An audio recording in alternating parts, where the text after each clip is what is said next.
अस्सलामु अलैकुम वरहमतुल्लाहि वबरकातुहू।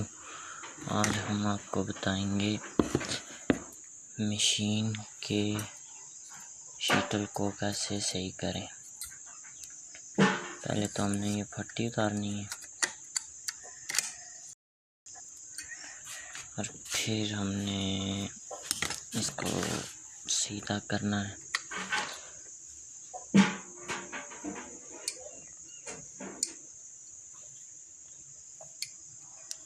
और ये चीज़ उतारनी है हमने,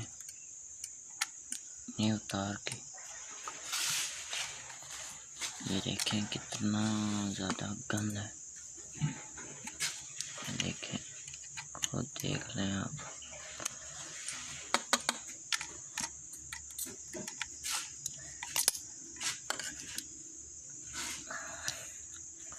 उसके बाद ये मशीन में बहुत ज़्यादा गंद है, बहुत ज़्यादा।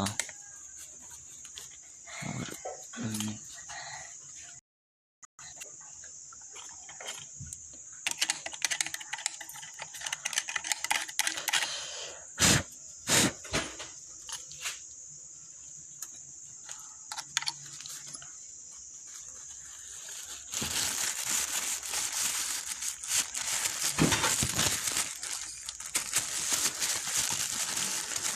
हमने इसकी सफाई करनी है सही से, सही करके सफाई करके हमने फिर शटल को देखना है।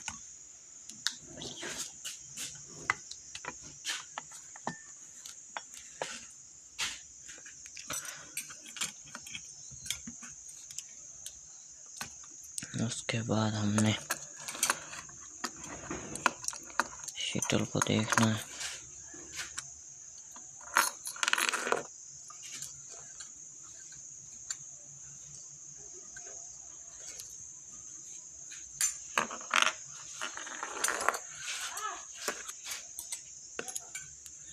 ये है हमारा शटल। शटल का ये होता है, शटल सब मसला इसी का होता है। और